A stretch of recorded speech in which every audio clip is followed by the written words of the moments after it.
we have to regain the initiative in this fight.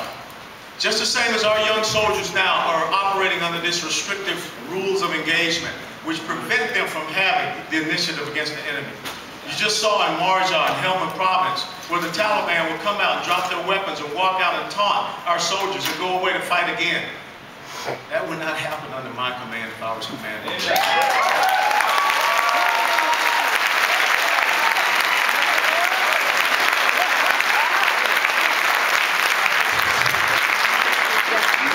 Develop the right type of strategic level rule of engagement, because our constitutional rights should not be afforded to illegal enemy combatants as stated in the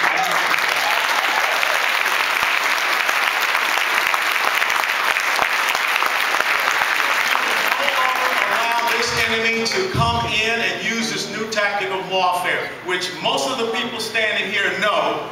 That is how they continue to try to get you to shut up. We should be going after them, not allowing them to use our legal system. And I'll be damned, any lawyer that will stand up and prosecute a United States citizen to take away their freedom of speech, they are not my brother, they are not my sister, they need to back up and do this stuff.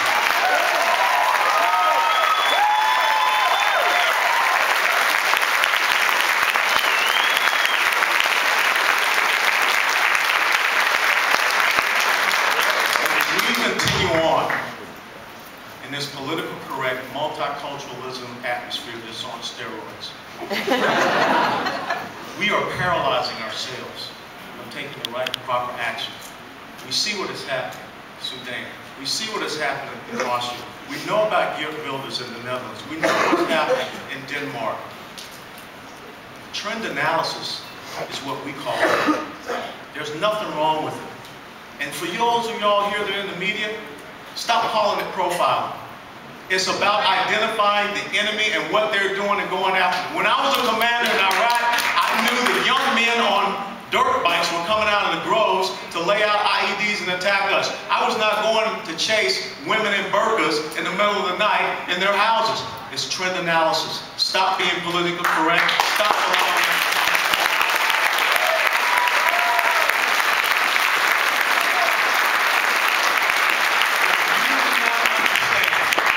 That the reality of your enemy must become your own.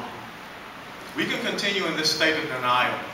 When I read the Fort Hood attack based upon what Major Hassan did, I was absolutely appalled. When I stood there and watched the Sunday show, when General Casey, Chief of Staff of the Army, said he was more so concerned about diversity being a casualty than the loss of the 13 soldiers at Fort Hood, Texas, we have problems in the leadership in these United States of America.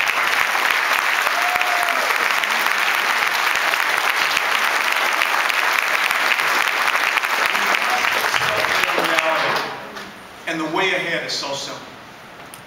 You've got to get the right type of leadership in this country, because that's what it's about. We've got to get the right type of leadership across Europe. We've got to get the right type of leadership that will not be afraid. Members of the media, stop attacking Jews and Christians. Stop being afraid of this enemy. Show the same type of vehemence that you want against your fellow Americans, against them. Because let me tell you something. 30 to 40 years from now, if they're successful and they have control of this country, there will be no free media. There will be no free speech. There will be no freedom of expression. And guess what? You will have been complicit in this because you were too much of a coward.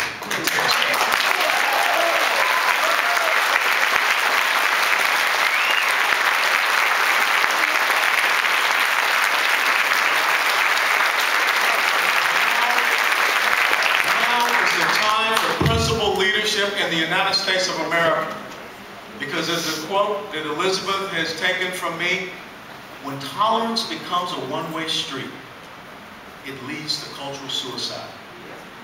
When I am able to fly to Saudi Arabia with my Bible in hand, with my cross around my neck, to go to Mecca and go to a church, then guess what? We're good to go.